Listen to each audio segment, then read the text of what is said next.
What's up, everybody? We're live. Looks like I'm live on Twitch, Mixer, and YouTube right now. What's going on, everybody?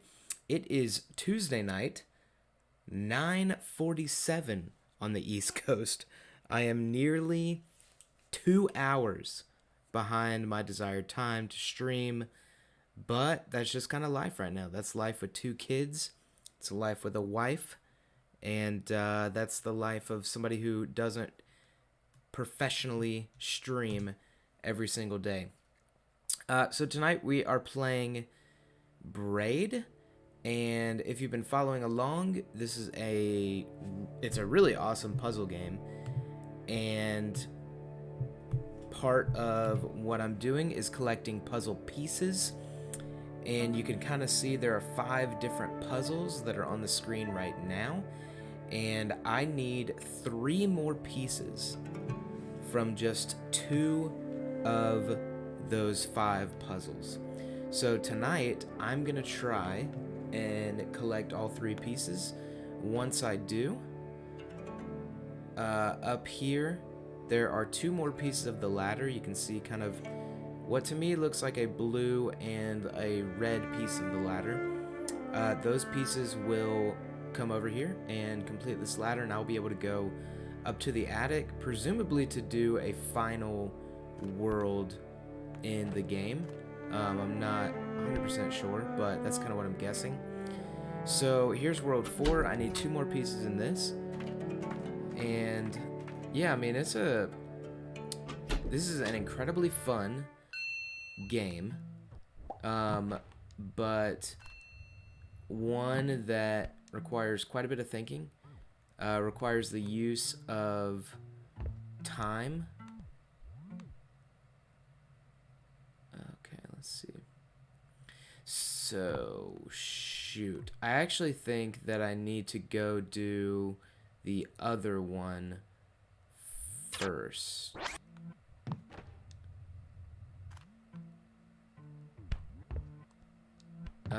This has to do with magnets. Still things that I am not yet clear on. If I go back here, the magnet goes down. Doesn't seem good, boys. Yep, as soon as I do that. So I have to climb that. When I go to the right, it stays with me. Let's see. Oh, posted it in the Discord. Sweet.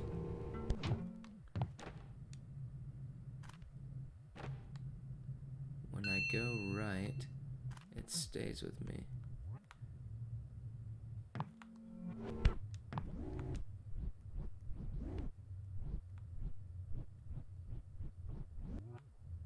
Aha.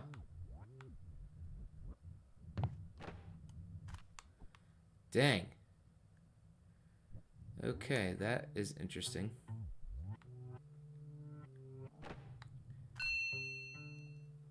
Maybe I should just like suck it up and try to get this one.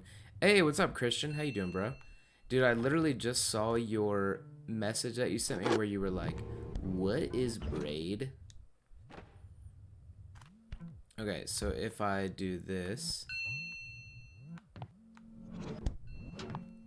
Okay, hold on. What if I...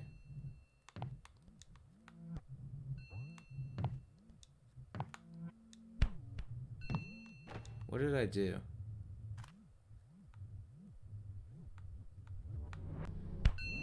How did I get this piece? How did I get this key up there?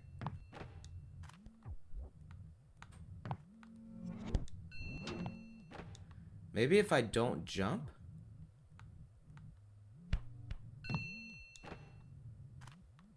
Hold on.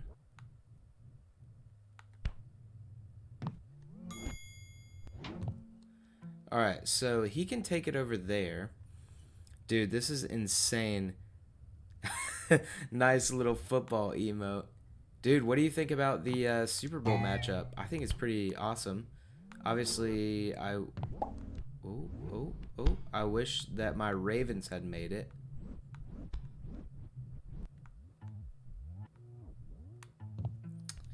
Dude, the Ravens just choked, man. I don't really know how else to say it. Alright, so if I come over here, and then it goes down. Okay.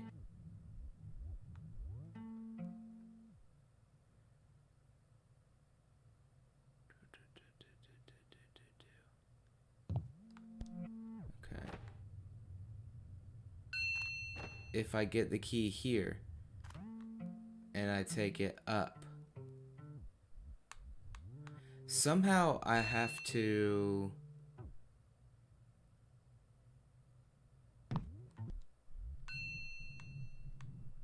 Yes. Okay, I think I know how to do part of this. Alright. I have to get... Okay, I gotta get that.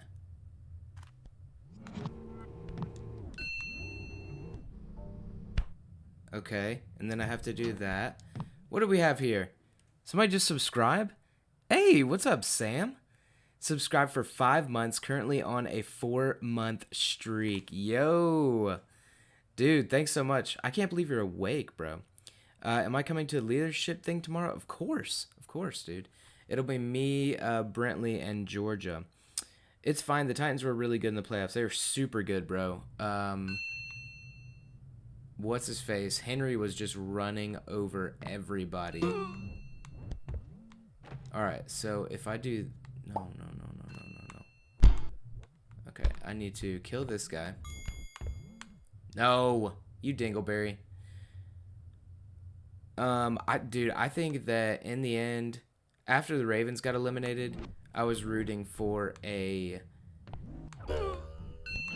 Niners, dang it. Okay, hold on a second.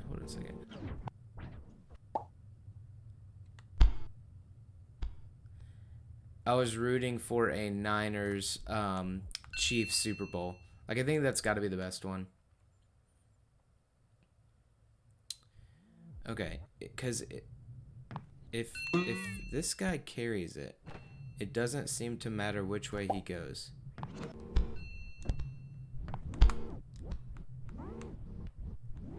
Alright, how did I get that on... Wait, actually... Yes, leave that there. Okay. Alright, so if I kill this little meatball, will it shoot out another meatball and get the key? Because I don't think that the magnet affects the meatball. That's it right here. Okay, hold on. Whatever the heck I just did, that was legit. Okay, hold on a second, buddy. Okay.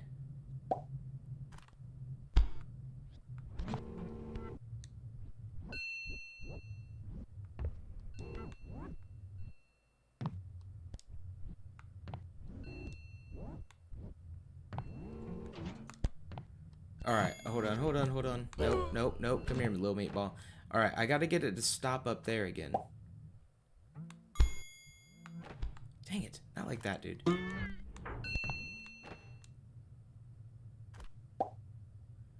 Alright, so he goes down there.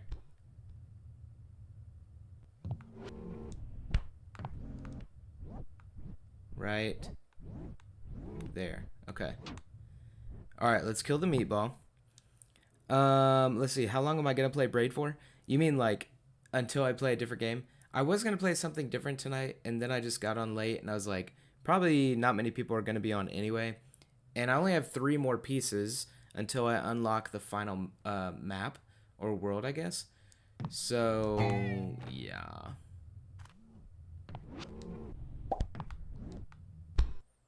Okay, hold on a second, and then I could do that. Shoot. Okay. Yeah. Alright, so it's gonna shoot this guy over here. I need to... Oh, dang it.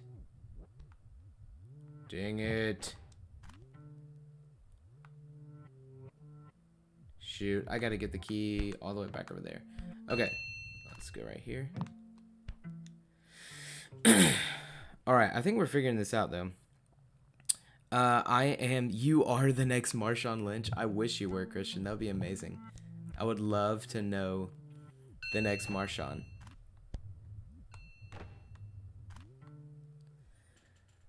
The Patriots have been in the Super Bowl since like 1986. Bro, 20 years of victory. Can you imagine being a Patriots fan? I mean, golly. It's about time that their reign is over.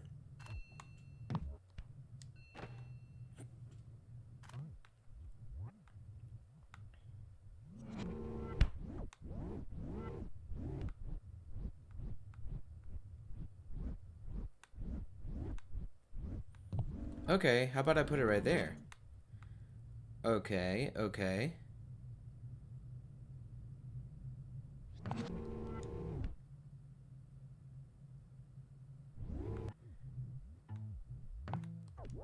Dang, dude. That's not gonna work. Okay.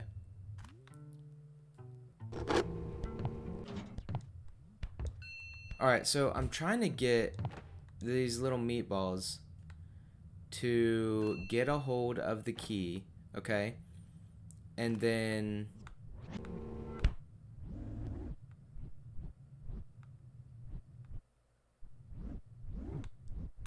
No.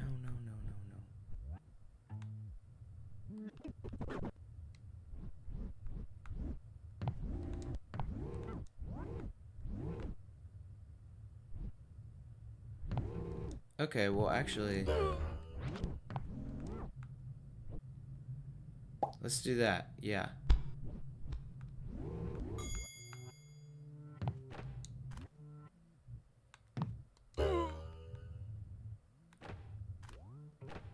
Dude, that was it. That was a big brain move right there. Okay, so if I get this... gotta go do homework. Alright, see you later, Christian. Good luck, brother. Just some advice. I know you like Braid, but I don't... Anyone will see... I don't think anyone else does. Just between me and you. Like, you get more views if you played something else. Yeah, I don't understand, dude. Here's the thing, though. I'm not gonna get, like, a ton of viewers anyway, because so many people are playing the other games. But, so it's, like, slow going either way. So right now, I different. Let's see. I actually, like, kind of have a plan, but it's also kind of crazy. Alright, let's do that.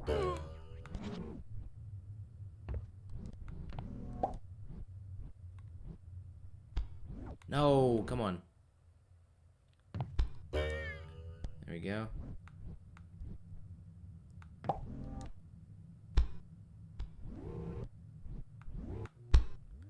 No.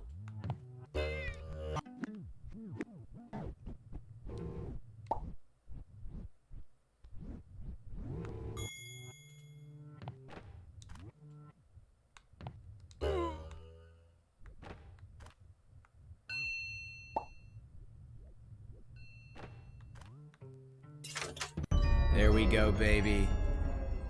Alright, I just got one of the most difficult keys in the entire game. Okay. Now, how do I get this one down here?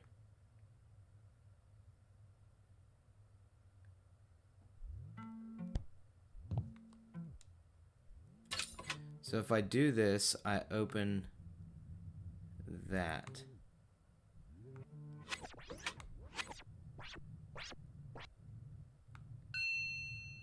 And I still have that.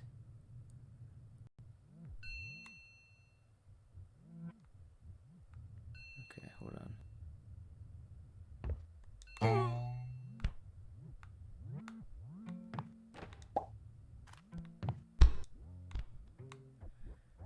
Okay. How do I get under there to be able to take the key?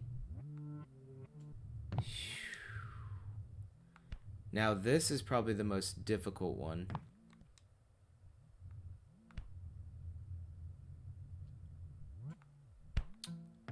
Let's see. because that's no longer affected by time. That puzzle piece. That's actually really helpful.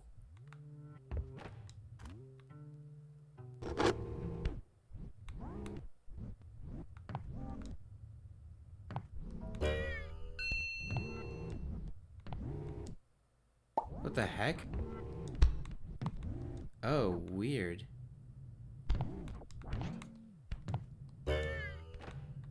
Why? So why did that just happen? What you got? Sam, what kind of games do you think I should play besides like Fortnite, dude? Here's the thing, is like so many people are playing Fortnite that when I play Fortnite, it's hard for me to get noticed anyway. Okay, why did that just happen?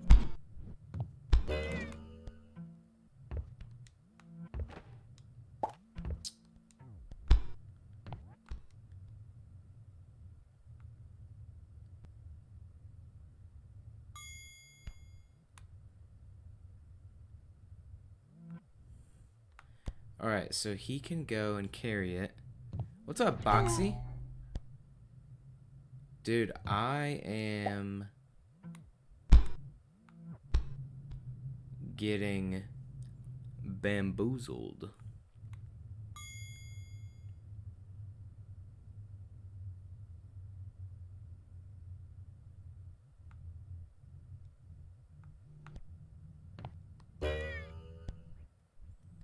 Uh-huh.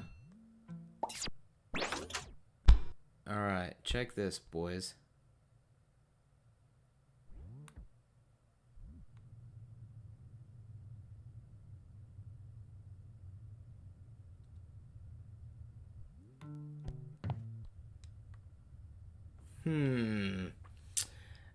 Like what I'm saying is, you know, you have to have selective viewers for certain games, right? There's like, I mean, nobody's looking for Braid except for this one dude, Taters, who he's already following. I'm actually kind of surprised he's not here. Try and find games that give you the most selective viewers and play those. Yeah. Yeah, there's some games that I've found. Man, I'm getting dodged by you tonight. I only said 3 little things. You mean dogged? Is that what you mean? Or dodged? What? So like Fortnite and COD and Halo. Yeah.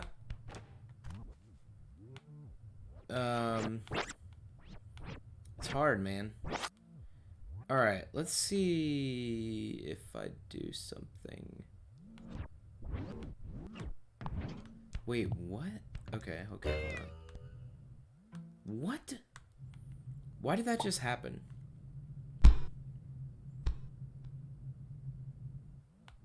It's now taking it all the way over there.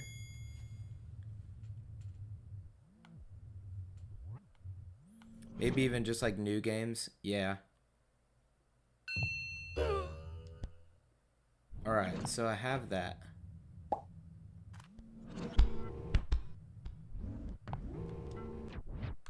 Dude, now the key is like messed up. Here, I'm actually gonna go out and reset. I don't know if I like that the key's doing this right now. Alright, so I got the key. There goes the little buddies.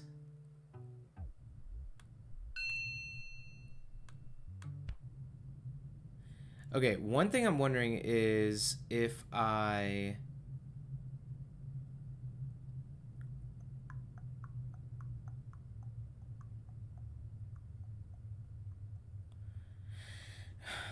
Can the little dudes...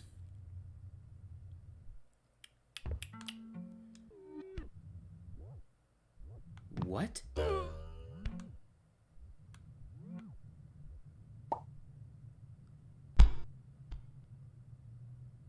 Okay, hold on.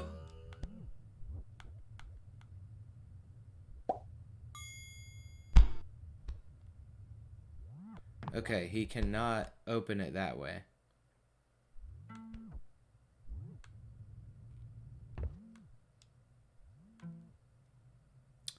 All right, so how do I get through this door and then still get my guy to grab the key, huh?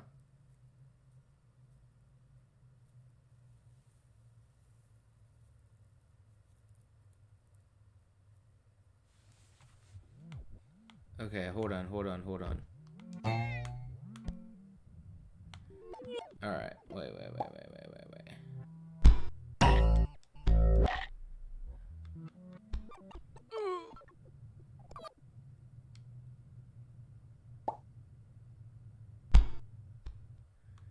All right, hold on a second, hold on a second.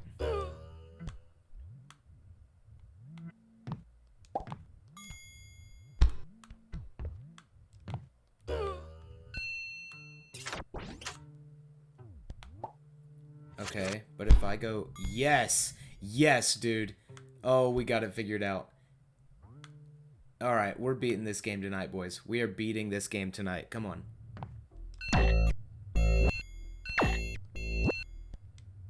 Okay, I just got to get this.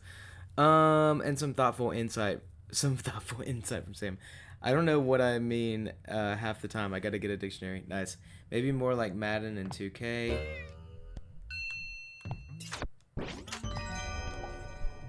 There we go, baby.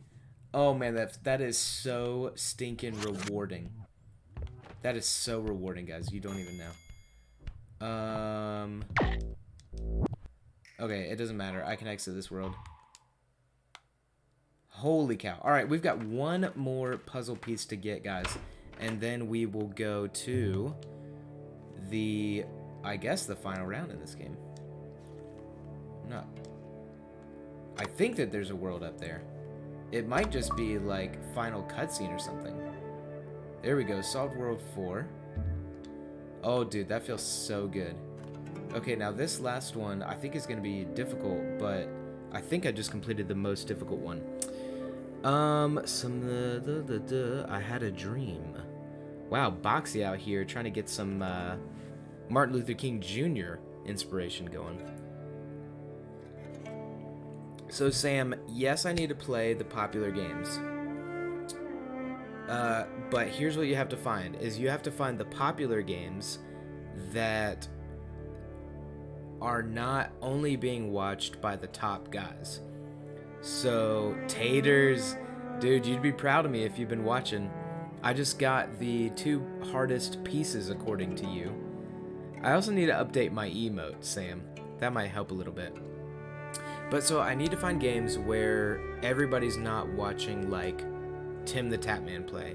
Because while there might be a lot of viewers on Fortnite, like 90% of the viewers, I'm probably exaggerating a little bit, 90% of the viewers are watching the top guys.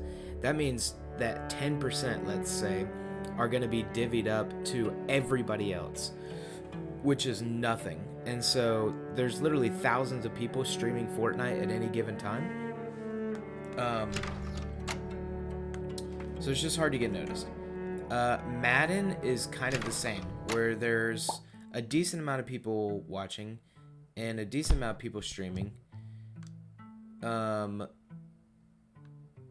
But most of the people who are watching the big dogs. Okay, now this is one that I do not know how to get. Minecraft with people. Yeah, people did like Minecraft. I think playing with viewers is definitely helpful. Okay. So I need to get something.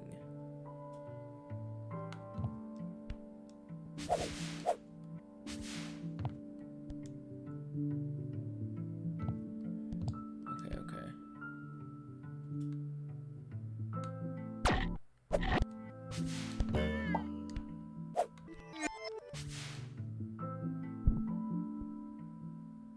Wait, what? How'd that guy not die?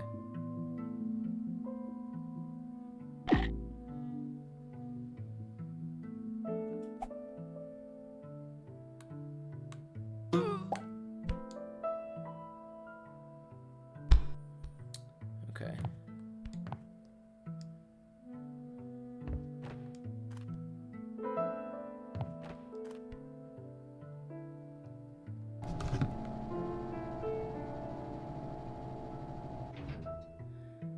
For sure, for sure. Cool turkeys. What does it mean when you dream that you're fallen? What does it mean when you dream that you're ballin'? A shadow can be a few pixels out of sync.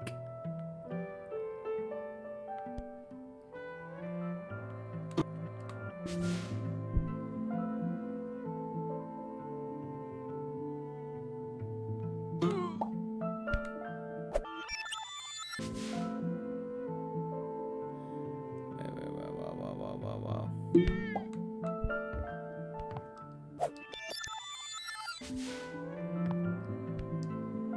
Dang it.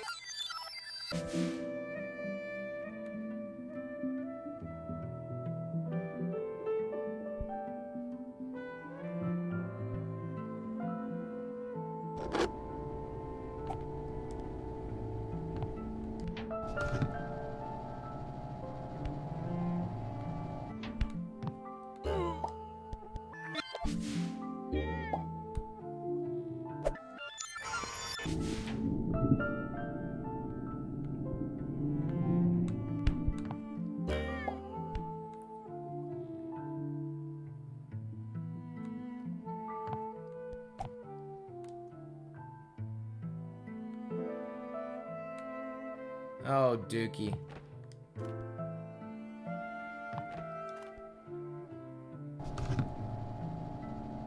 What am I doing? That's exactly where I want it. Alright, there we go. Okay, so he's coming over here. A shadow can be a few pixels out of sync, huh?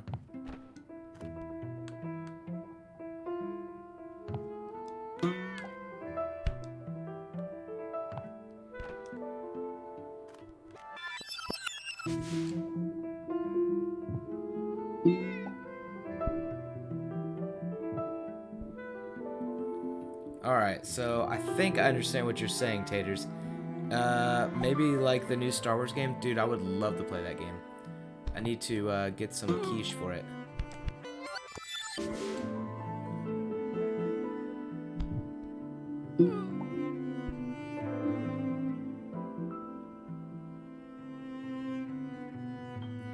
Okay.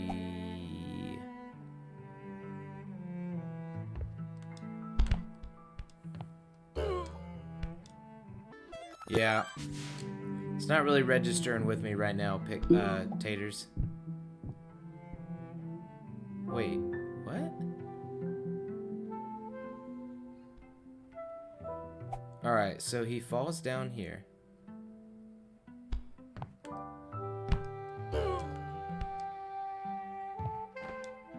that's not what I want.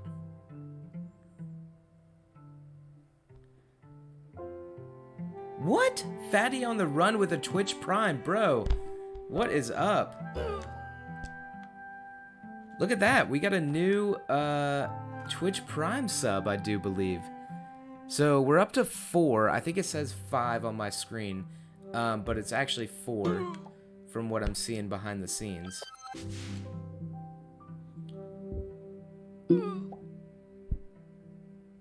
Okay. What? This is pretty difficult. You know what would be a good game? Overwatch? Yeah, I think that's kind of the same thing. Sam, I'd have to show you some of the stuff that I look at. The stuff that I look at, though, I have put into place a little bit. Big Fatty, man, with that Twitch Prime sub. I really appreciate it, bro. Well, I'll see you later. Gonna cry about these 3 girls I met today that may or may not have a boyfriend. Well, I got Shelly now. Hey, I'm proud of you for meeting real ladies, Boxy. Do I play Rocket League? Maybe I should. Maybe I should.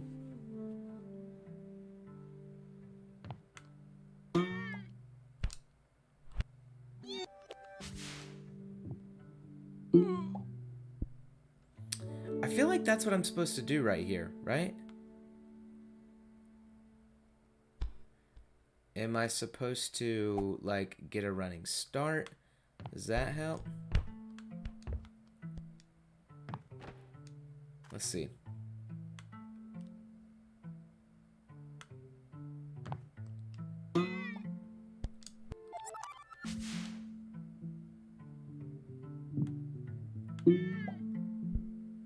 See, I don't get it. I'm not really sure how.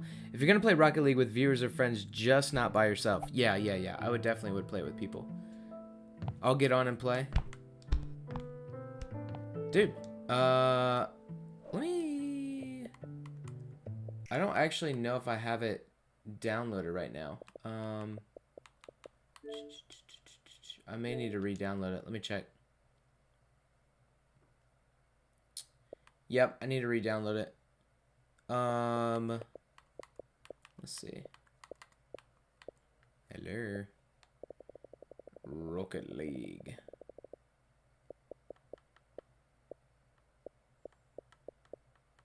Gotta remember my alphabet. There we go. Install all. Dude, look at Roblox. I got like the prison escape thing. Alright, let's go back to this. Alright guys, this is the last piece that I need.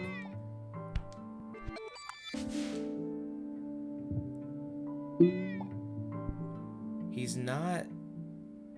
Okay. Get the glowing envelope thing above the door. There is a platform there.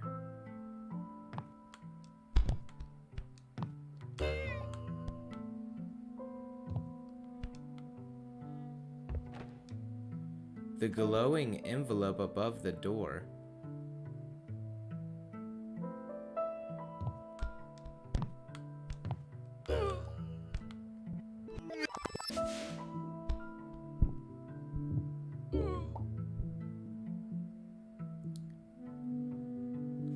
Is that what you were talking about, Boxy?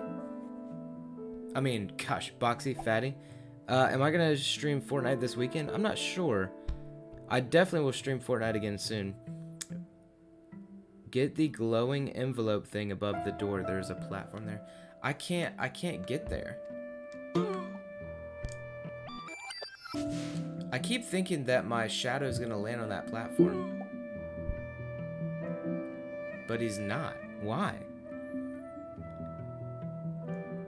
Taters, I feel like I need another hint, dude.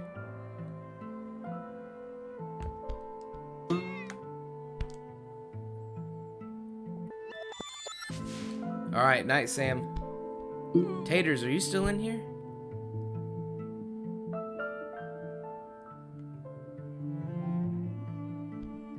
Hold on.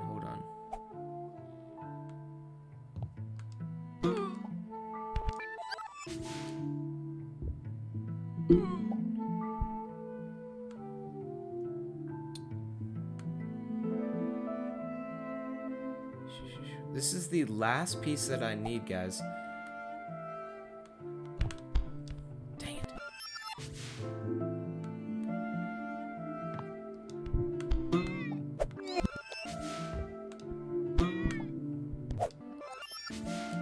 So, whatever I do right here, my shadow will do the exact same thing, right? So, I feel like I need to land on the platform, or I need to figure out a way to get my shadow to jump farther than me.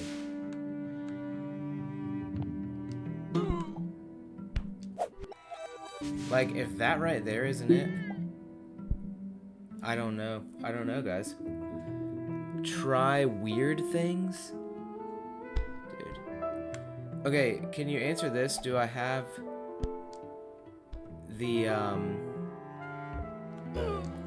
do I have the little meatballs going at the right level?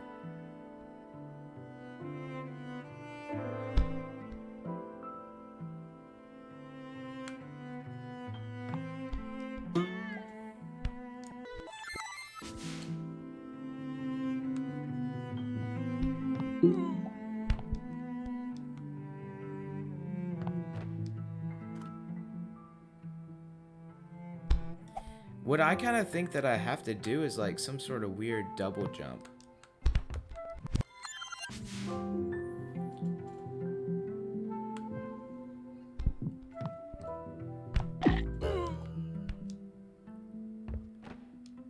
Or like I have to... For a second I thought that I had to jump on my shadow and jump on this meatball.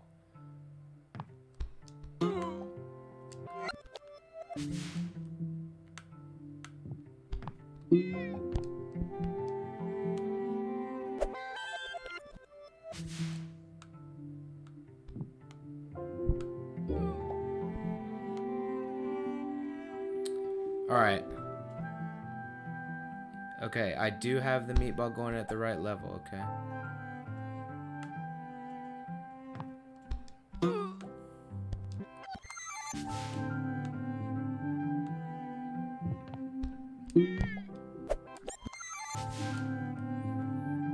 And no.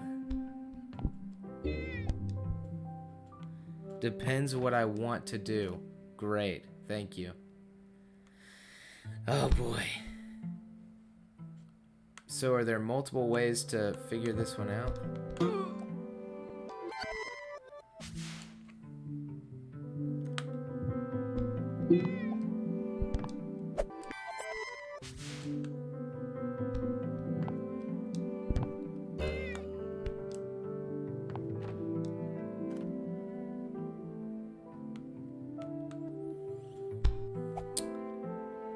Dude, I don't know. Any suggestions are very helpful.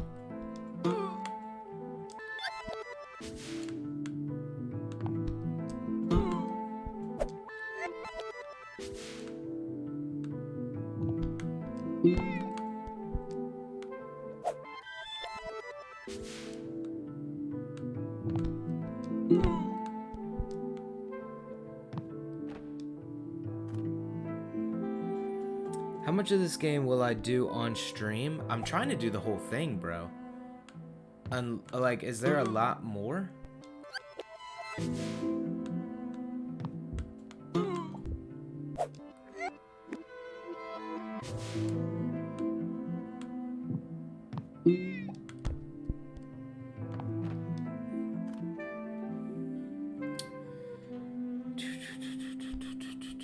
I don't know. I don't know what to do.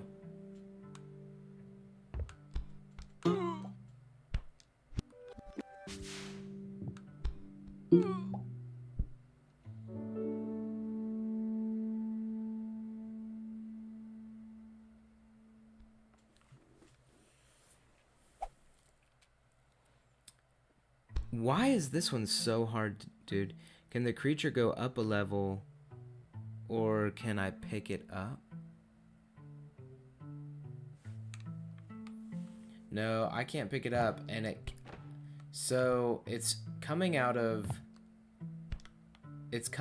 that purple cannon right there. Cannon flashing purple, and it goes right there, drops down here, and comes over here. Now, I can actually build a shadow bridge to where it can come all the way across right here, but then it just hits right there, and that's the end of that.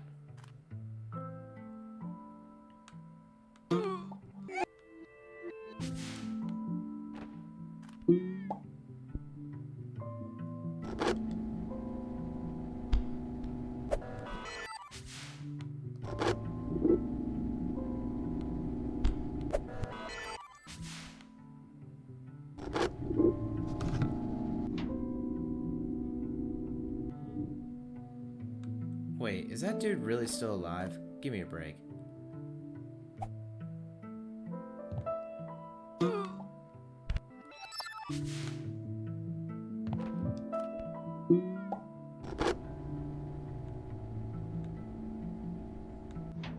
So then that happens. All right. Here is a thought. I don't know. Secret stars are hidden bonus puzzles that unlock the alternate ending. There's secret stars? Dude, I don't know if I'm gonna get that intense about it. If just standard puzzles and epilogue, meatball placement is good. If you want to get some secret stars, he's in the wrong place. Dude, I had no idea about these secret stars. Let it walk to the door and then back.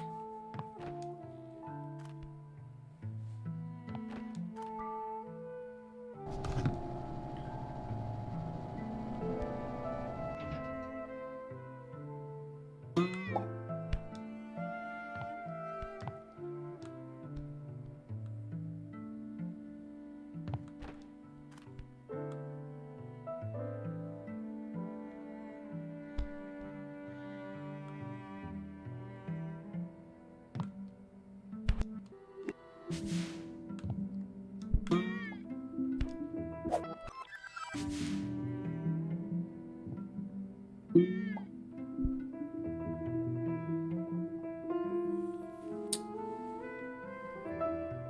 think that got me higher? Let's see.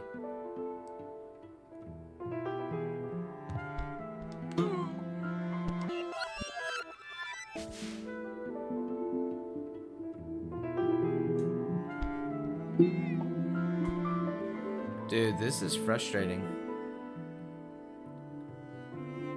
Taters, didn't you say you looked up a couple of these online? But you would not let me, huh? This is like, at this point in the game, when I'm so close to finishing it, and I literally feel like I've just tried everything. Just like... See, I don't know what... Like, what?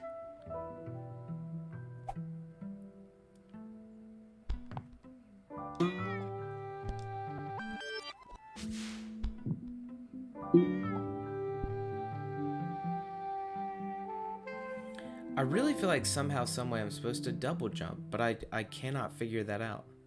I cannot figure that out.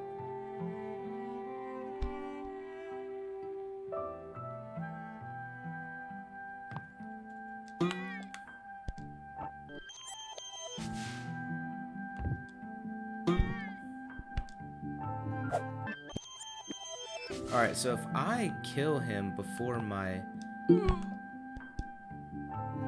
Yeah, it's not doing anything.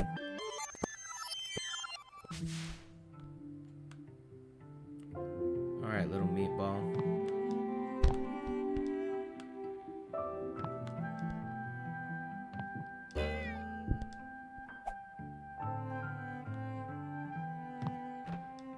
Am I... You looked up this one? Okay, now the confession comes out. Actually, I think you told me that before.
I'm wondering if I'm supposed to jump. You regretted cheating on the one, though it is a bit impossible. If you must look it up, ask for a hint first. Do I need to jump from a different place, Taters? Answer me that.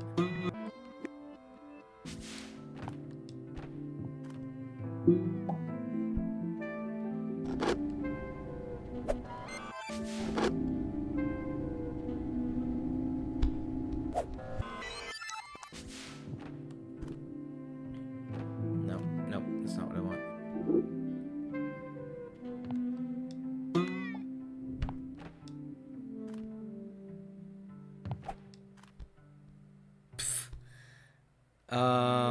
Okay, hold on. Guys, if you are just joining us, this is my last puzzle piece in this game. Hold on.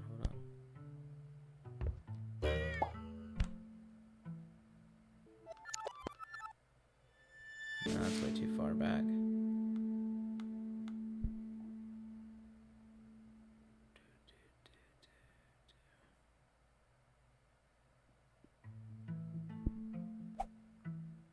Dang.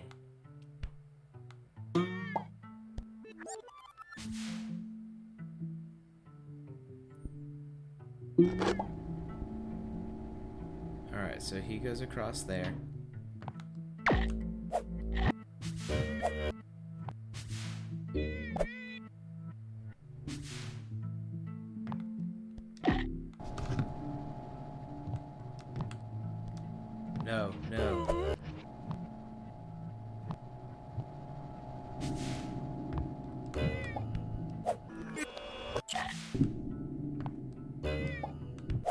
No.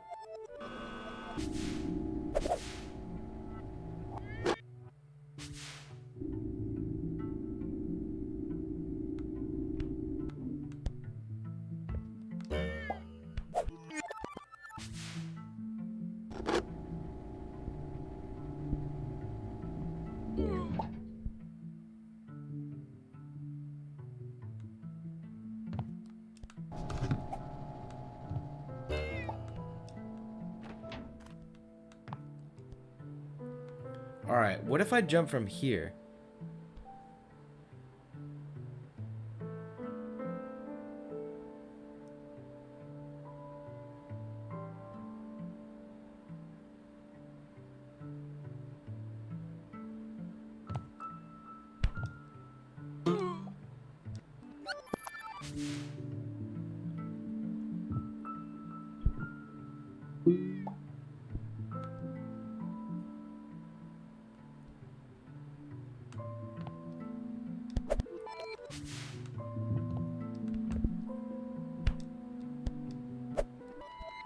Yeah, it doesn't matter. Oh boy. Alright, I'm about to look this up, taters. I cannot. Like, there's a part of me that feels like what Fatty said. Do I need to land on that? But I can't. That's not an option.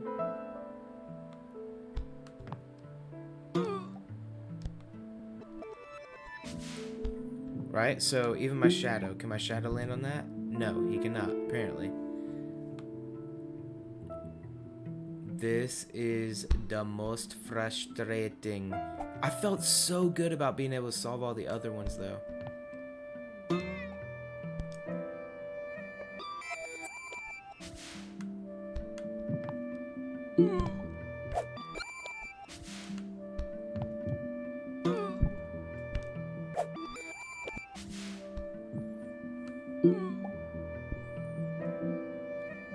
Alright, taters, come up with a creative hint, bro.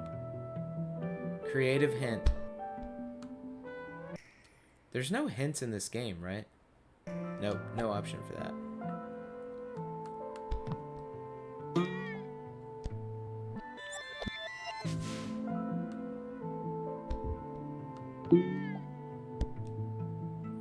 Like, dude, I feel like I'm supposed to jump right there, and my shadow is supposed to go higher than, like, my normal self, and that magically...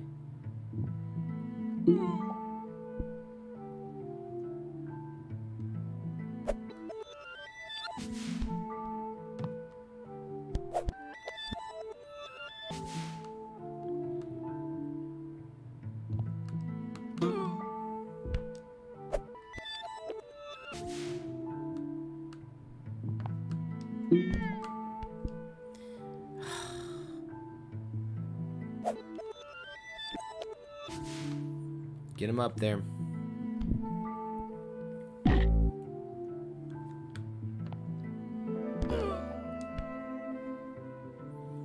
There are 3 ways to interact with the meatball.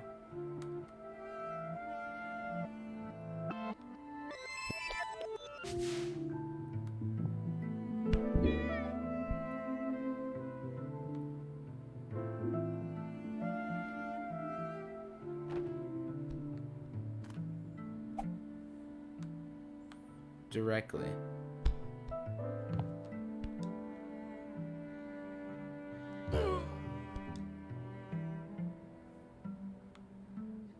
Uh-huh.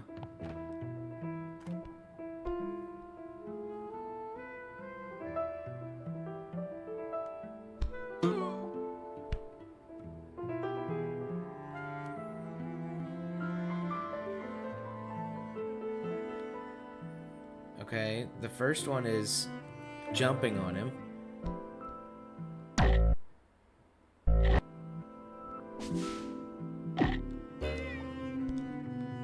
Second one is dying to him. And the third one is... I don't know, bro. Letting my shadow jump on him.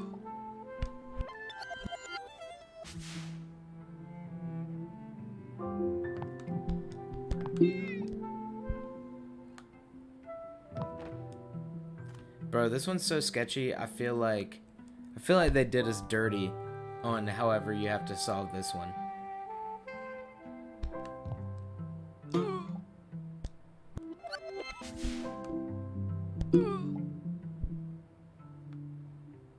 Nope. Taters? I'm gonna do it.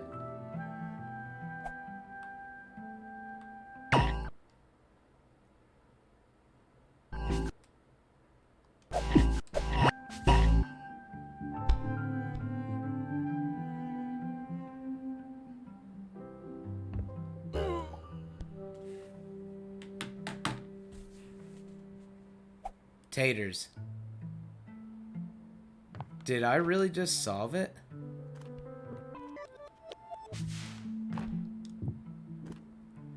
Okay, hold on.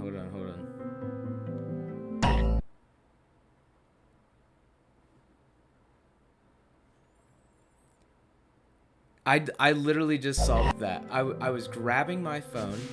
This is not a drill. Okay, hold on. Now I need to think about this.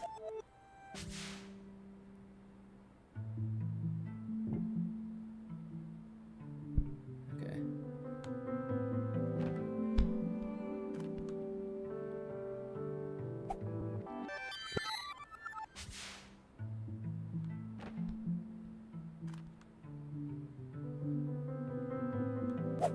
Okay, hold on. I need to think about this. I need to let myself die right here to the thing.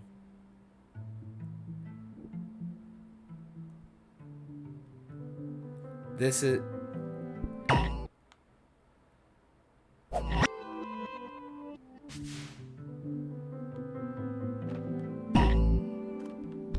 okay. Oh my gosh, dude. This is unreal. This is unreal. It's a bit dirty, but at the same time, it's like awesome, right? Okay, so I need to go up here.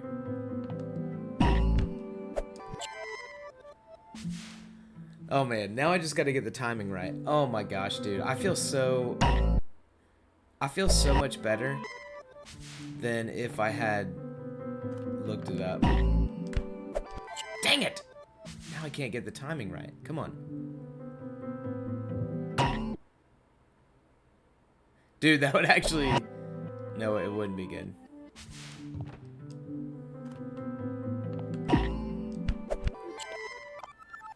Dude, now I just feel like an idiot because I can't get the dang timing right. Alright, let's get this puzzle piece. Let's get it right here. Okay.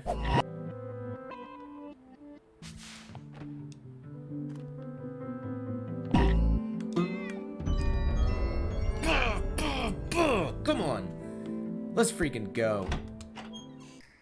Alright, get out of this world. Yes, go to the clouds. Let's finish this puzzle piece and get to the top of the world, boys. Bro, Taters, I know that you, like, kind of gave me a hint, but your hint was such a good hint that it wasn't really, like, a giveaway. You know what I mean?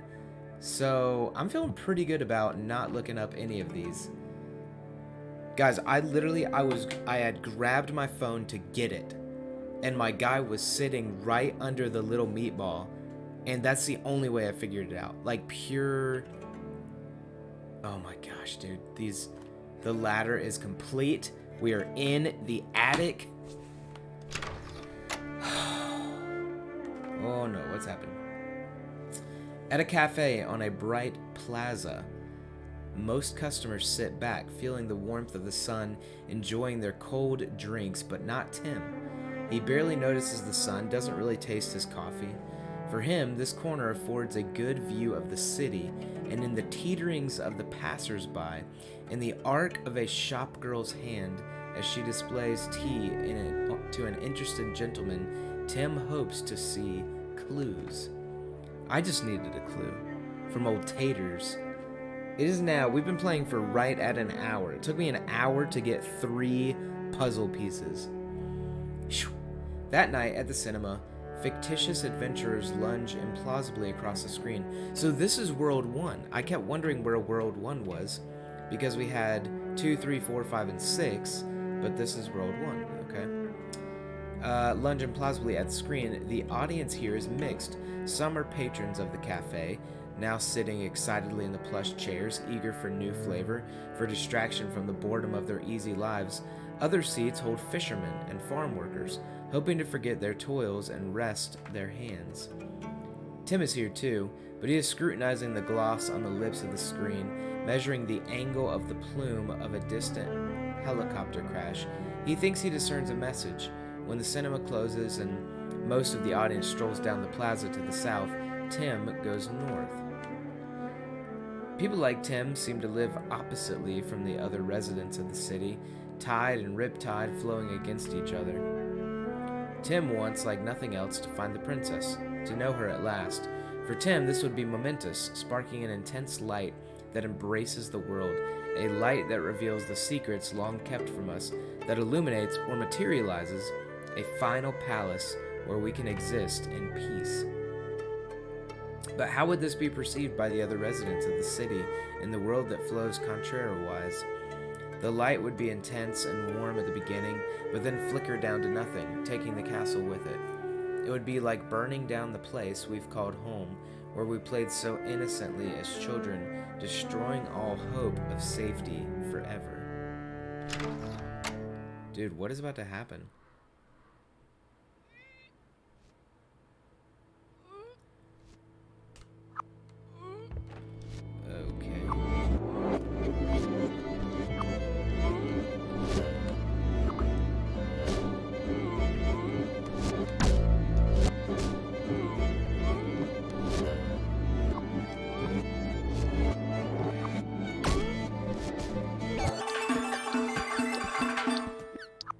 Not supposed to do anything here? Just make it over there? Oh. Oh, hello. Oh, come on over here. My dear, my dear. So it is a puzzle of sorts.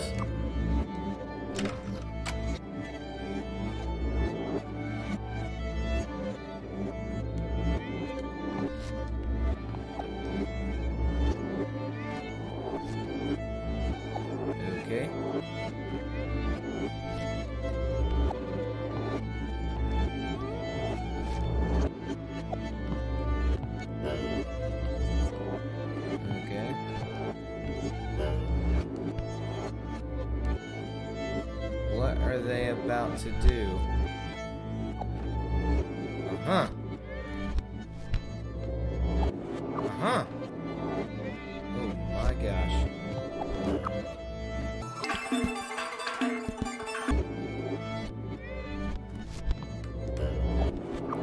There we go. Alright, I think there were only 4 doors, so we are halfway home. Let's see. Is there gonna be anybody here? Almost feel like I should go ahead and set up another guy. Yep.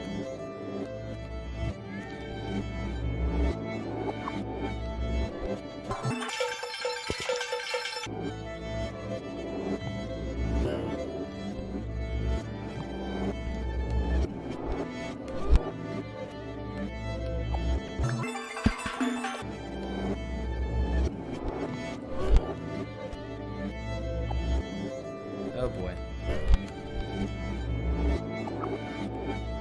Okay, hold on, hold on.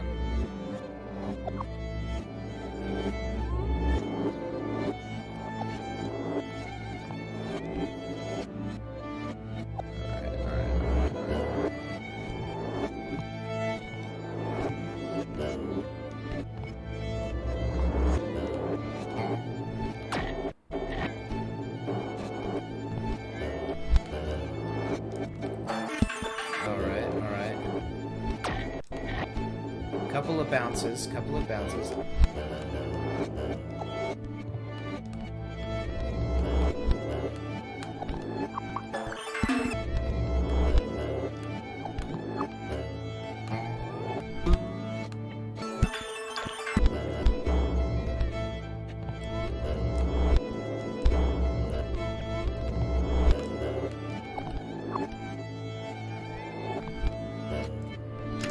There we go, baby. Alright, this is the 4th one. Here we go, baby. Ooh. For this, we need a key. The princess is actually here! I'll be honest, I kind of thought this shit didn't exist. Yeah, I'm trying to help you. Look at this beast mode, thick Ed Sheeran looking like me, dude. Come down here. Okay, hold on. Oh, wow, I thought I was gonna die. Okay. Alright, so I am gonna need, I think, the key. Okay. Okay, okay.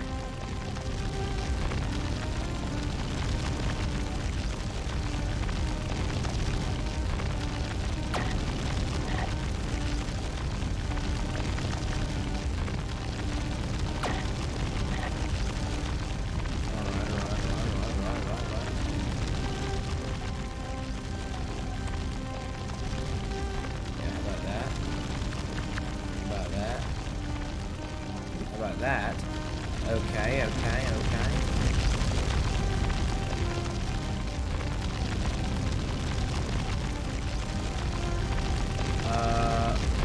What?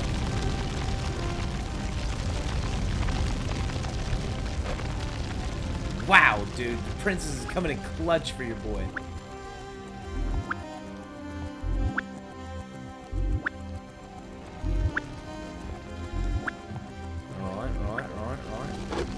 Yep, I need you, baby. I need you, baby.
Alright, what's supposed to happen here?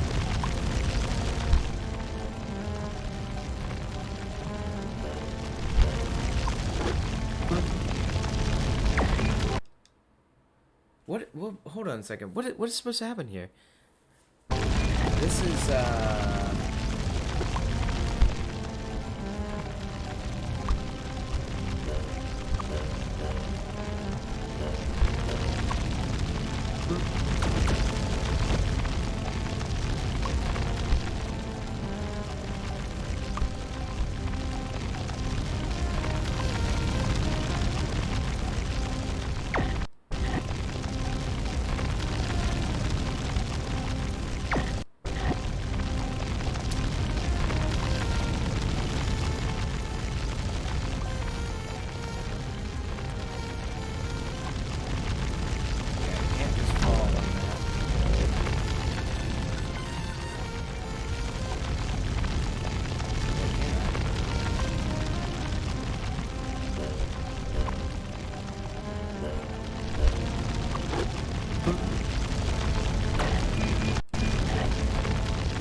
how do I get past those guys? Can I kill one of them?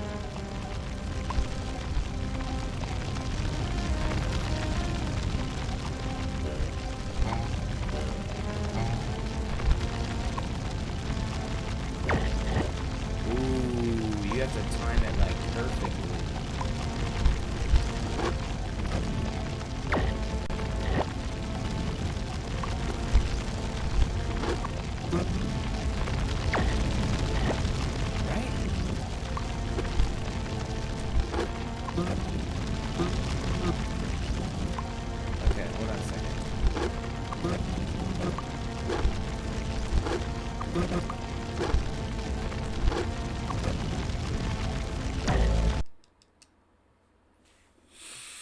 Oh boy. Okay.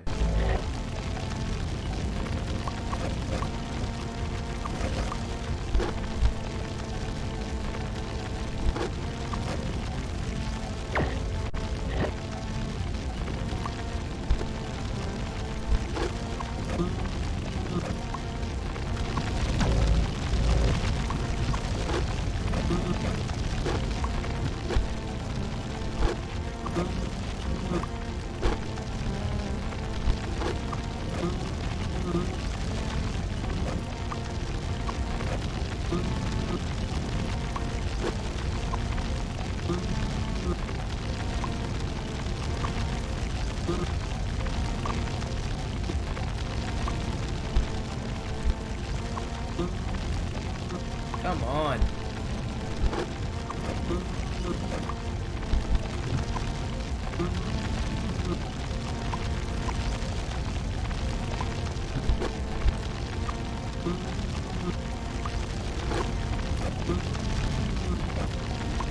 Bro.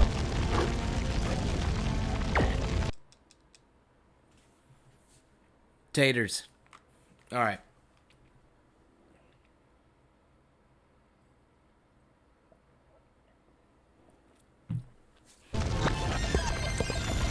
Let me make sure, like...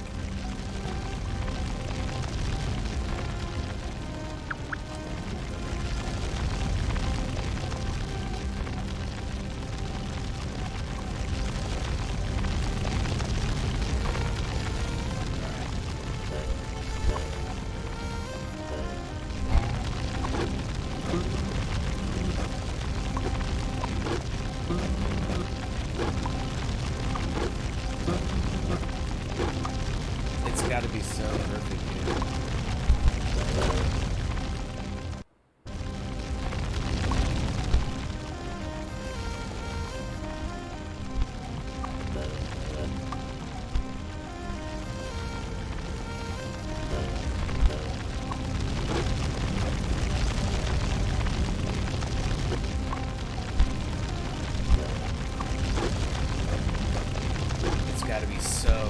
It's gotta be so perfect.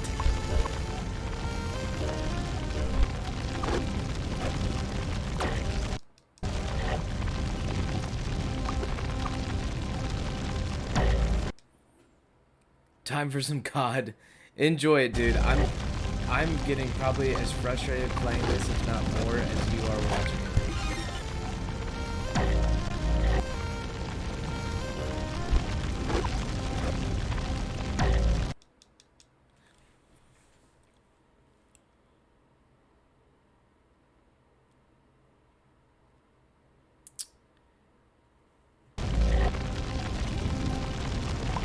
Am I missing something? What am I missing, dude?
Alright, so I gotta get there real early.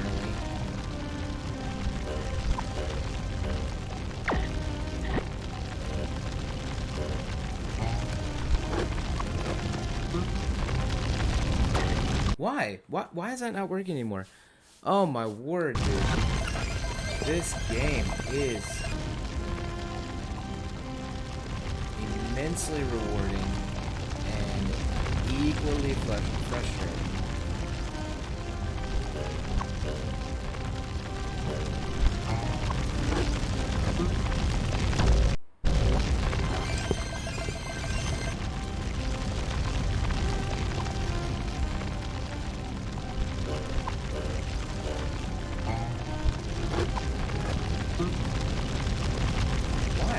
Why is that not working?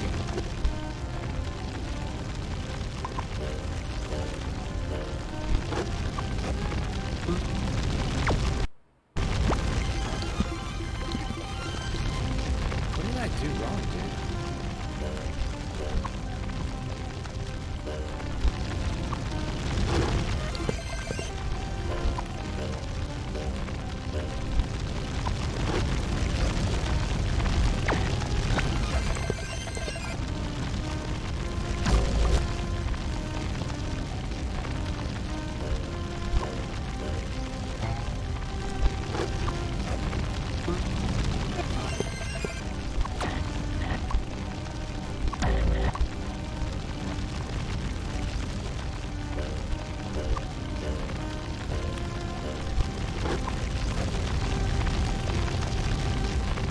Alright, it has to get to the wall before that guy does.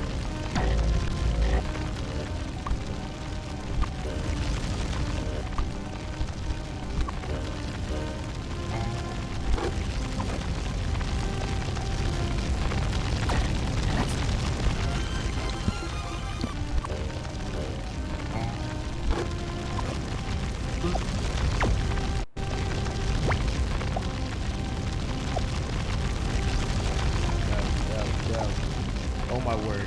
Oh my word. Come on, baby. Pass that mailbox. Come on. We've got to be so close. We've got to be so close. You gonna go down? Oh yeah. Oh yeah. Okay, here we go. Here we go. Here we go. Here we go.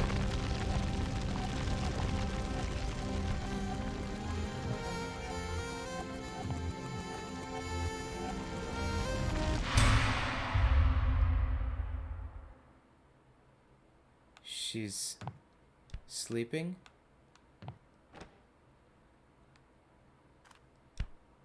And I cannot get to her.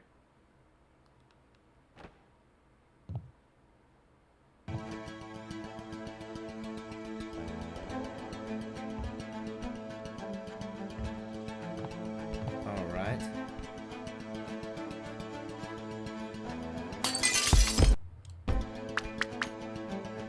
I have to rewind the whole thing?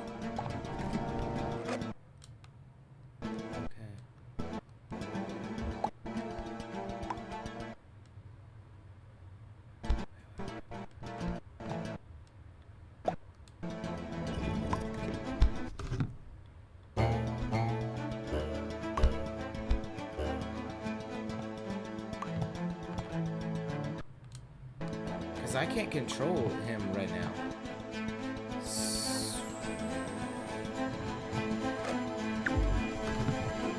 Yeah, I mean, the music is definitely changing in a way that makes you think you're doing the right thing. Bro, this is nuts.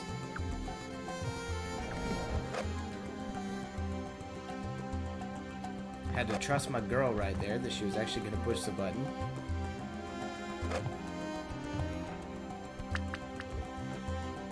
Oh my goodness. Okay, okay. Because right there I could have gone up the ladder and gone to the girl. Help, help, help. Come down here. It's green now. What do you mean? Oh, she's got to come down there. Okay, help, help. Oof. I've got you.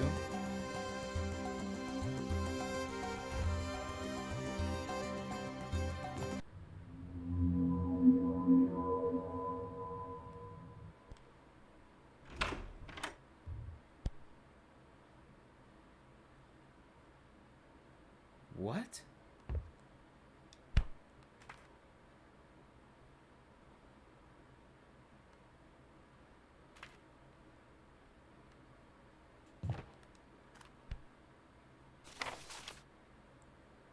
The boy called for the girl to follow him, and he took her hand. He would protect her. They would make their way through this oppressive castle, fighting off the creatures made of smoke and doubt, escaping to a life of freedom. The boy wanted to protect the girl. He held her hand or put his arm around her shoulders in a walking embrace to help her feel supported and close to him amid the impersonal throngs of Manhattan. They turned and made their way toward the Canal Street subway station, and he picked a path through the jostling crowd.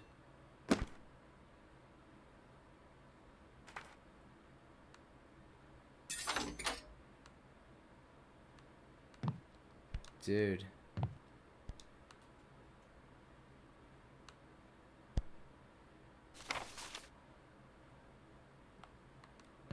Whoa. He worked his ruler and his compass. He inferred, he deduced, he scrutinized the fall of an apple, the twisting of metal orbs hanging from a thread. He was searching for the princess. He would not stop until he found her, for he was hungry. He cut rats into pieces to examine their brains, and planted tungsten posts into the skulls of water-starved monkeys. Dude, he's got an obsession.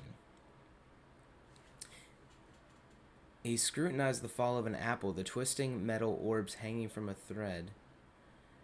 Through these clues, he would find the princess, see her face. After an especially fervent night of tinkering, he kneeled behind a bunker in the desert. He held a piece of welder's glass up to his eyes and waited.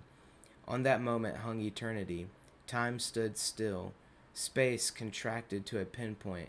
It was as though the earth had opened and the skies split. One felt as though he had been privileged to witness the birth of the world. Someone near him said, "It worked." Someone else said, "Now we are all sons of beep." I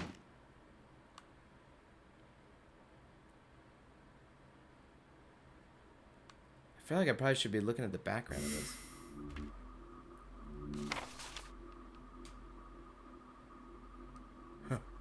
The candy store. Everything he wanted was on the opposite side of that pane of glass. The door was decorated in bright colors, and the scents wafting out drove him crazy. He tried to rush for the door or just get closer to the glass, but he couldn't.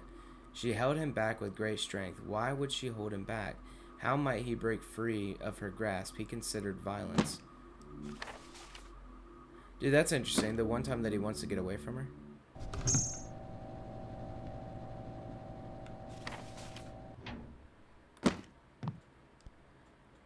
What was the point of that?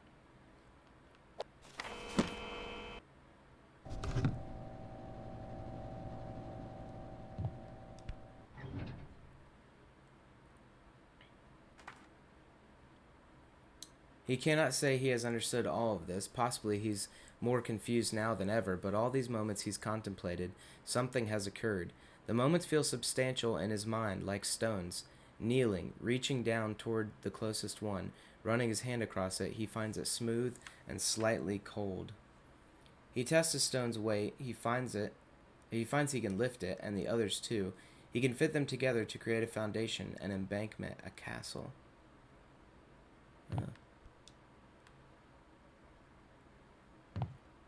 All of my memories.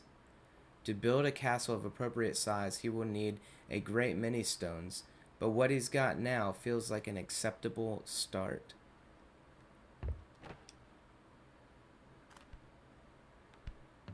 Huh.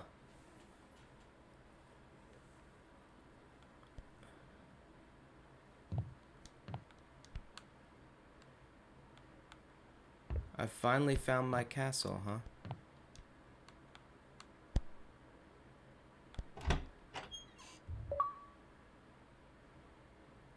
Closure. Dude, did I just beat it?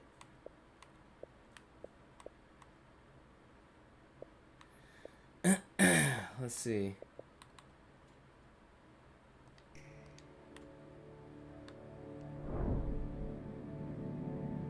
That's all she wrote, folks. That's the end of Braid. So...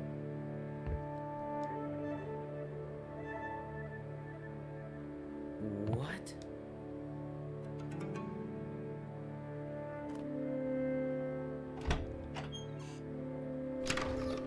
Wow. Dude, what a fun puzzle game. Taters, are you still here? So, he never ends up getting the girl in the end. I mean, if I understood it right, it wasn't even necessarily what he wanted.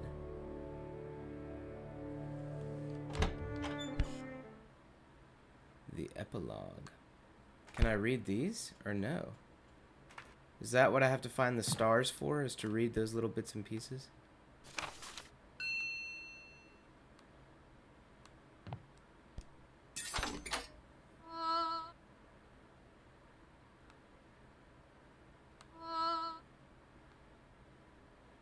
What?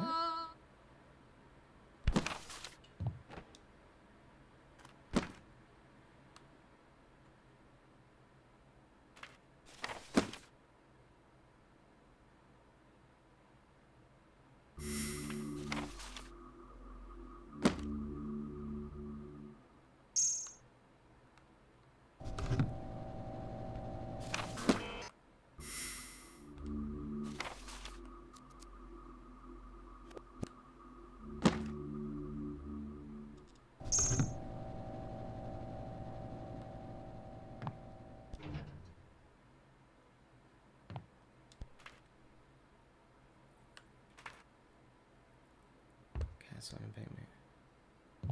I mean, I finally made it to the castle, but it's not what I thought it was.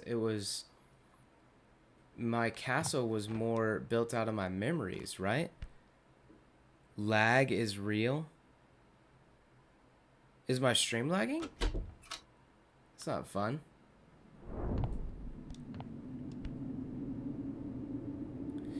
Alright, let's see. I'm gonna look this up. I want to know...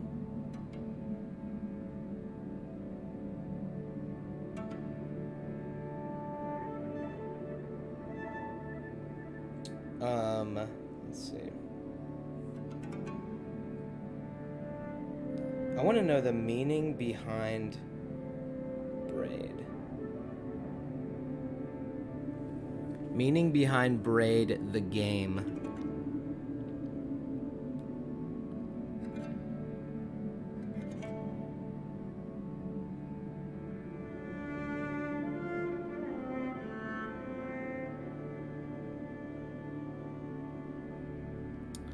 Alright, here we go. Braid ending explained by Jonathan Blow. Game designer Jonathan Blow discusses Braid's epilogue, story ambiguity, and possible interpretation. All right, so I'm gonna read this more for myself and maybe for you too. Maybe you've never read this before. If you're watching, let me take a swig of the good water. Jonathan Blow has explained the rationale behind some of Braid's ending and story. The creator of the indie platformer talked about the game's closing chapter during a director commentary session at Nottingham's Game City Festival. Blow said that the design of the epilogue was meant to show that the world was falling apart and explained why the textbooks were hidden from the player. The epilogue, which I neglected to talk about earlier this evening, actually has puzzles in it. But they're puzzles that are not connected to rewards, they're just things that you can just notice. It's also full of pattern breaks. It's like this is where the world's falling apart, he said. But you might wonder, what is all this stuff? So there are puzzles here, and this is why my experiment. Do players, how willing or what percentage of players notice that there are actually puzzles to solve here? And that's what these things are for, and how many will just run through and finish the game and not think about it right. I don't actually have numbers on that. One of the game's mysteries was a stationary cloud positioned beside the castle in the epilogue, which Blow explained has no impact on gameplay. There are brave conspiracy theorists out on the internet who swear that this cloud is for something. And the reason that they think that, and there's very good reason to think that, is that pretty much everything else in the game has a reason. Yeah, I've really kind of picked up on that. The reason why this cloud is here is not very verbalizable to me. It's something about victory. It's something about having a beautiful vantage point that I can just stand on and feel successful about. Yeah, I felt that. I felt that because you climb to the top of the castle, and what's there? But it's this cloud. It's kind of like a throne. It's kind of like it felt a little bit like Mario when you jump to the top of the flag. That's kind of what the cloud felt like to me. I just wanted to be in a position where I could look down on the text. I wanted to be high up looking down. Just when I built a castle like this or added a rampart, it just didn't feel the same. So again, it's a pattern break. It's like everything in this game means something except for this. He added, I guess I've never answered that officially, but there is no gameplay purpose to this cloud. When it came to the game's story... Oh. What the heck, dude?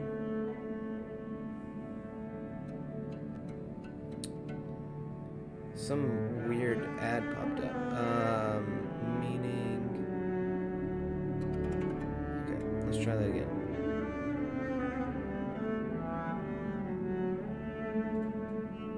Hopefully I don't click that.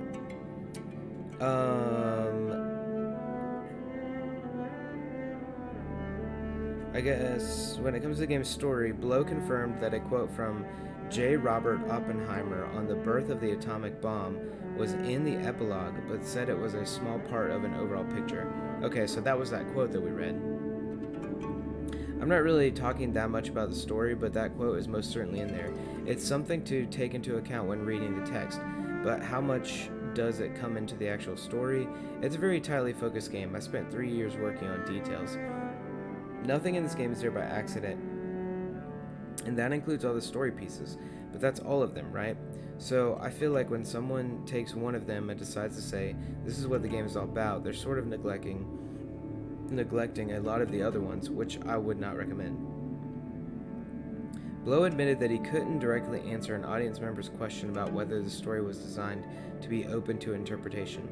I never know how to answer this. The reason I don't really talk about the story very often, and I'm not going to talk about it much here, is that the reason I make video games, or one of the many reasons, is that I want to do some art things.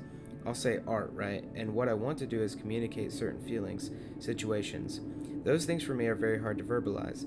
The sort of thing that I guide myself into thinking about doesn't succumb itself into linear language, or at least I don't know how to do it.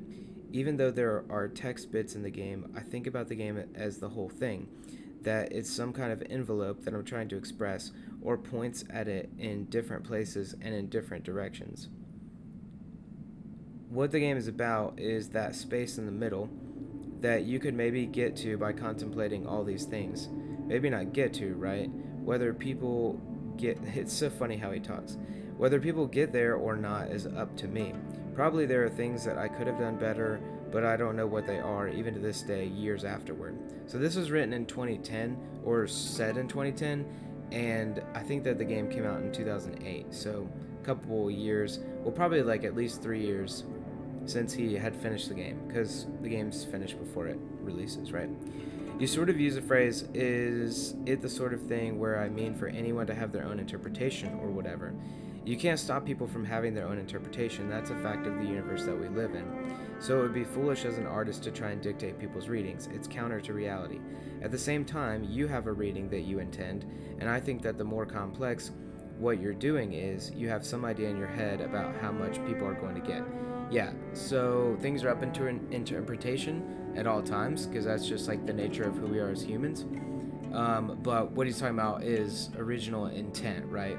Of the creator of the game. So he did have an original intent, but he realizes people are going to write their own intents into it, and maybe I think he recognizes that in doing that, people are actually going to get a deeper meaning out of the game. There's a continuum, I think, back to reading, that if you're making complicated things, you have to take for granted that there's a continuum of levels which people will engage with what you're doing. That's why, like I was saying, that you can run past all the books in the game and not feel bad about it, because I wanted to allow the possibility of engaging on the level of only gameplay and not text. So I actually enjoyed reading the text, just to try to get a picture of the story, or really, I guess I'm kind of getting a picture into his mind, because it feels like the story, he never meant for it to be maybe like a super linear story. Like he wants you to have to think about it, is what I'm gathering. It was added that this game has a definite meaning to Blow, but he admitted that parts of it, such as the text, were crazy, even from the start of development.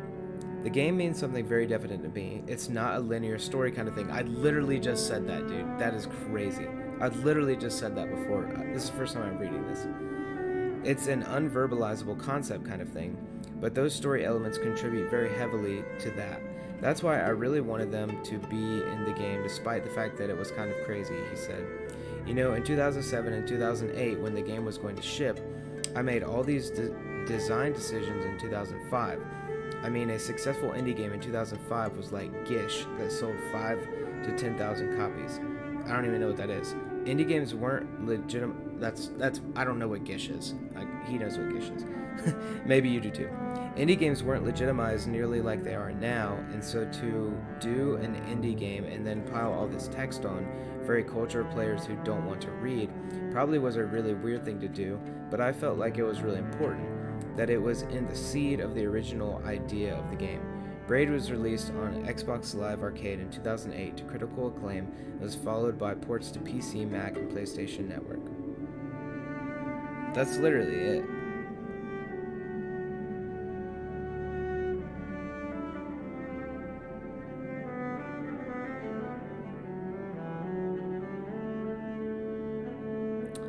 Okay, so I'm probably going to read one more thing and then I'm going to log off. But I'm going to give my, interpretation. I feel like I should go over here where there's actually light in the game. Okay, so I think that this is just a look at feelings about a girl that maybe you have at one point, or it could be a girl, or it could just be any relationship, right? Like a love kind of relationship. And I think that it talks somewhat about the feelings of being chasing that person, wanting that person so bad. And I think thinking that you have that person. So even when he gets to the castle after every level, it's like, oh good, I'm at the castle. I'm finally here to save the princess. I'm finally gonna get her, and then she isn't there, and it doesn't happen. And arguably he never saves the princess, and so I think that there's maybe even some thoughts of rejection, or just missing out on a relationship kind of thing. So I definitely think there's some in there. I think that there's some of the last text is kind of interesting because it makes me think that maybe the game creators realizing that sometimes even the thing we want the most, so like this relationship, it slips through our fingers because other things take priority. For instance, like one of those last readings was talking about how the girl was holding on to him and yet he wanted to go after like candy. And so sometimes we go after stupid things thinking because that's like what we want in the moment, and then we miss out on like on the thing that we actually want, if that makes sense. So yeah, I mean that's like a pretty deep thought right there. Is there's things in life that we know that we want, but they take the most work, they take the most time, they take the most attention. And so a lot of times for most people, when something that you like also kind of want but you don't want as much, but it comes around and it doesn't take as much time, it doesn't take as much attention, it doesn't take as much work, you can get it really easily, and so you'll get that thing instead of getting the thing that you actually like really really really really want, if that makes sense. So I think that that's a lot of what this game is about. And then in the end, that the pursuit of the thing, whatever like the great end goal is, and I think in this instance it's a like a girl or a relationship, like a love kind of relationship, the pursuit of the thing, even when you don't get it, does build, it builds memories, and it builds in a sense a castle for you to look back on and learn from and grow from. And in the end, it's like our failures that make our life a lot of times, or at least make a good story, right? And yeah, I think that that's kind of part of what it's saying too. All right, so I'm reading. Wow, I was not intending to read an article from GQ, but apparently I'm reading an article from GQ.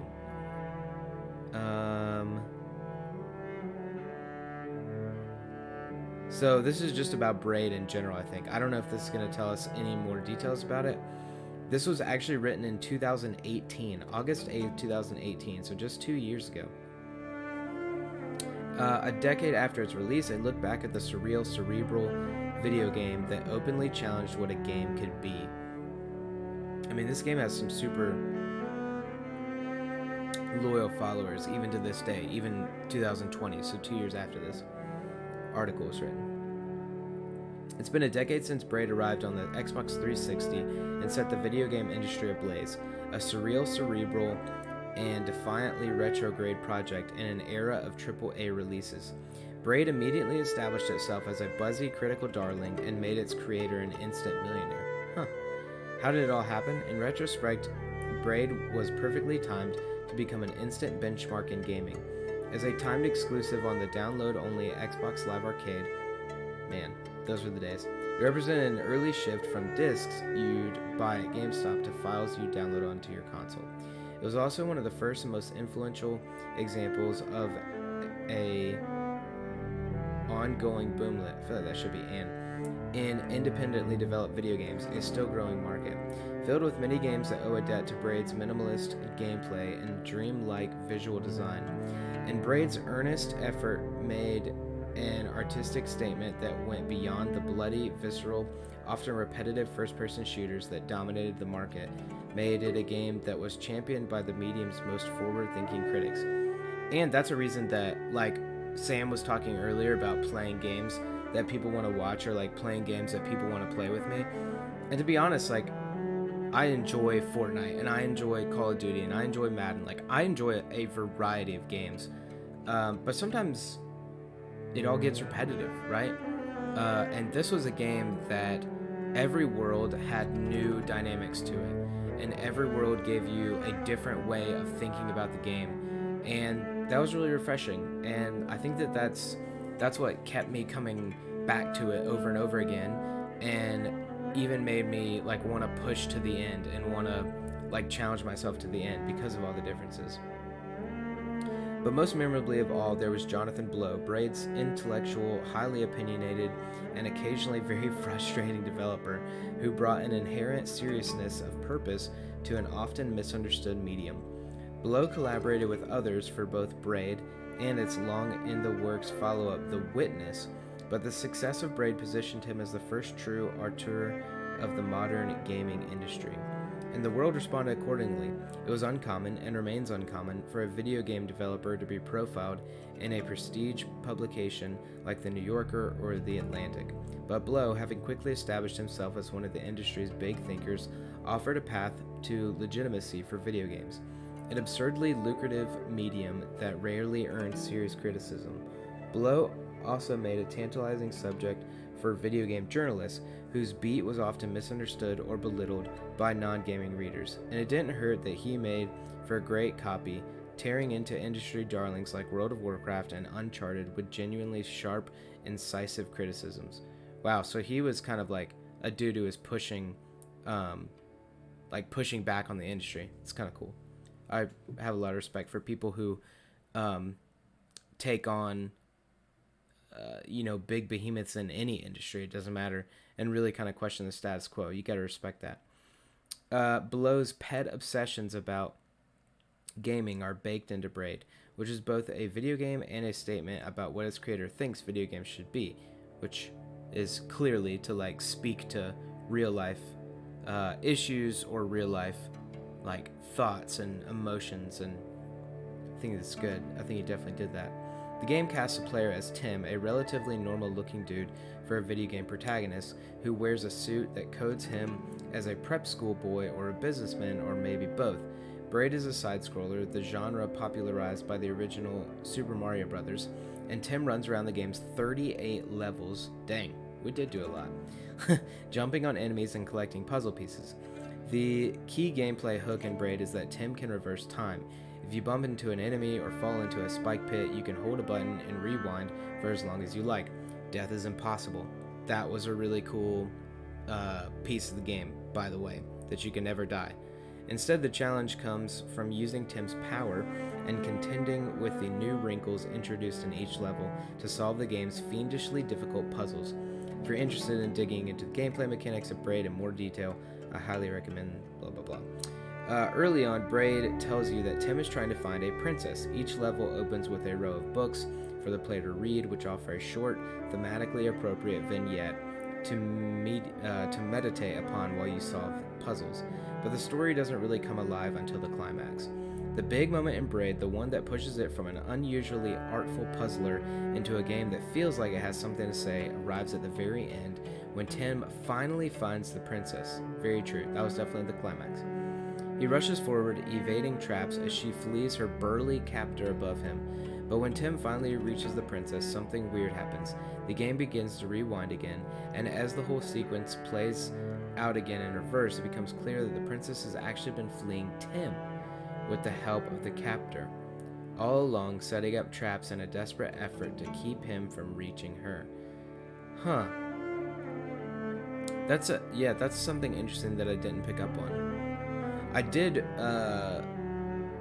pick up on that it seems like in the end, the person who we thought was the captor is like the big burly dude, the big thick Ed Sheeran me kind of person, is the one who gets the girl in the end. But I didn't really talk about that a second ago. But then that part makes even more sense in light of what he just said, that the girl was actually running from Tim. And I actually think that part of this too is that Tim was like super overthinking things. I mean, I feel like that's pretty clear. This is hard to describe in prose, but trust me, it makes a big impact when you're playing it in real time. It's still, 10 years later, one of the great twists in video game history. But what does it mean? Many players walk away with some version of the most straightforward explanation for Braid's ending. What Tim's seemingly noble quest for the princess was a statement about toxic masculinity, maybe an elaborate metaphor for the lies an abusive boyfriend tells himself, or self-mythologizing delusions of an obsessive man pursuing a woman who isn't interested. Yeah. For what it's worth, Jonathan Blow bristles at the toxic masculinity stuff as a fundamental misreading of the game. And if you dig into the game a little deeper, another meaning does present itself. An ominous flash of light and a stray quote from the Trinity test seem to recast the entire game as a metaphor for the creation of the atomic bomb. In this reading, the princess is the bomb, and Tim, as an Oppenheimer-like figure, suddenly horrified by the realization of what he so desperately and foolishly pursued. So, the toxic masculinity thing, I can see how people got that, but Blow basically said that that's not true. So, the atomic bomb thing, the princess is the bomb, and Tim is an Oppenheimer-like figure. So he was pursuing something, and in the end, once he actually realized what he was pursuing, and that it was not what he wanted, he regrets the whole thing. That is interesting. I think that interpretation is closer to what Blow intended, though you can plumb extra Matryoshka doll level layers of nested meanings if you're so inclined. It's certainly possible that the bomb, like the princess, is a metaphor for something else.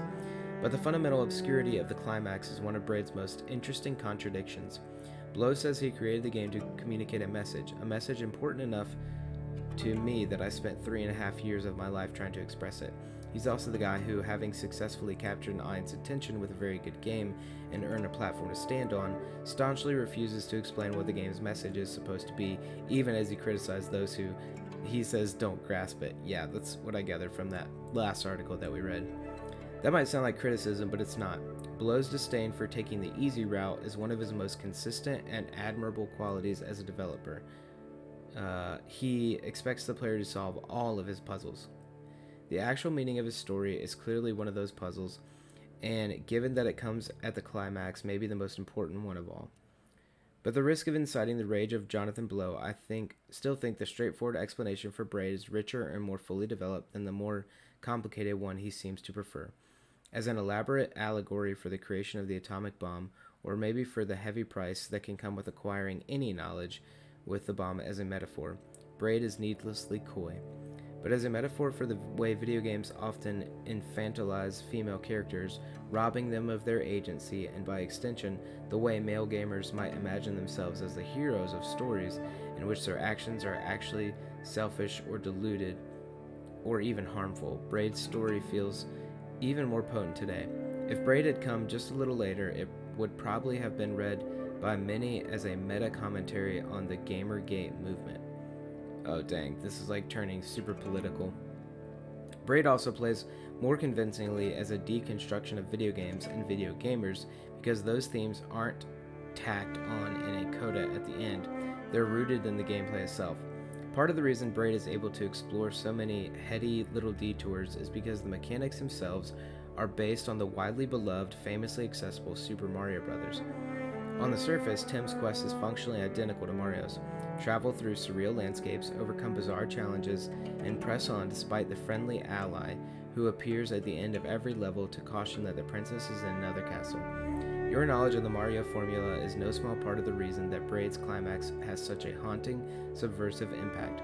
It's potent enough that Blow employed a version of the same trick for his Braid follow-up, The Witness, which borrows heavily from the PC gaming landmark Myst.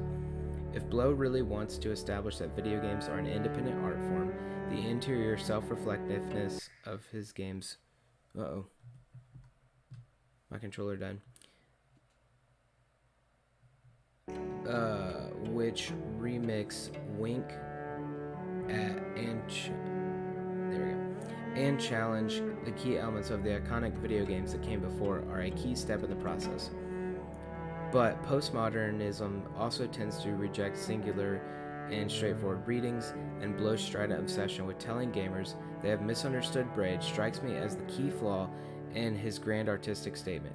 By over-explaining his work, Blow does a disservice to the thing that separates video games from every other medium, the individuality of the player's experience.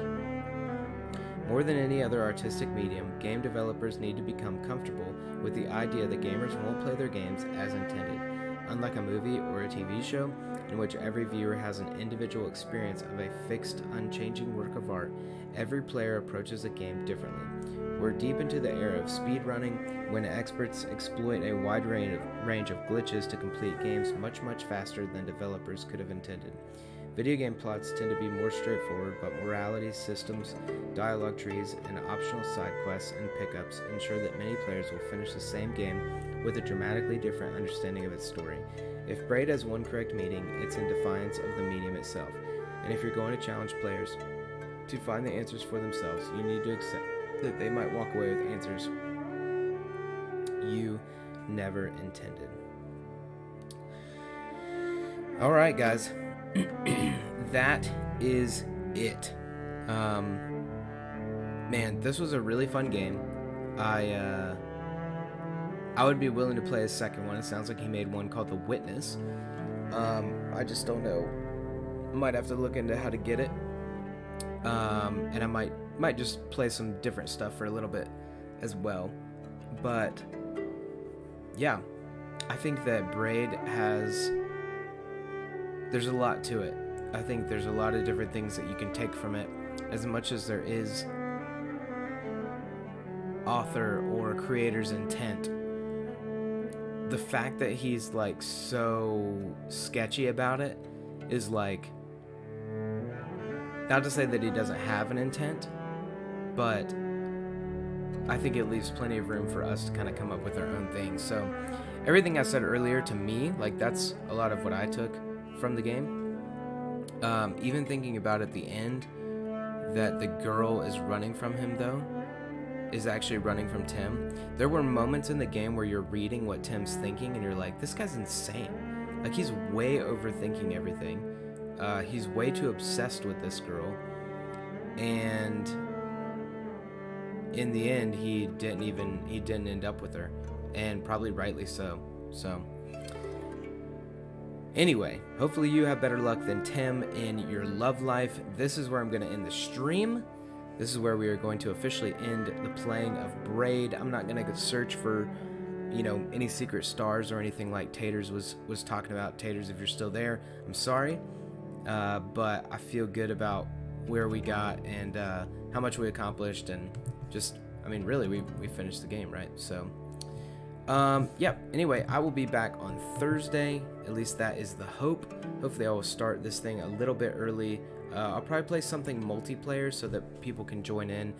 But until then, grace and peace. Go out there and love somebody. Everybody needs it. They might just need it from you. See you, Taters. ! Indeed, my dude. Thanks for sticking around and watching this thing. Taters, if you have another game suggestion, preferably one that is in the Xbox Game Pass, let me know. Man, I'm tired. Vel, Fatty, good night, my friends. Sorry I'm late. I have exams. Dude, it's just part of it. Part of life. See you guys. I'll see you on Thursday. Bye. Thanks, Fatty. Thanks again for the sub.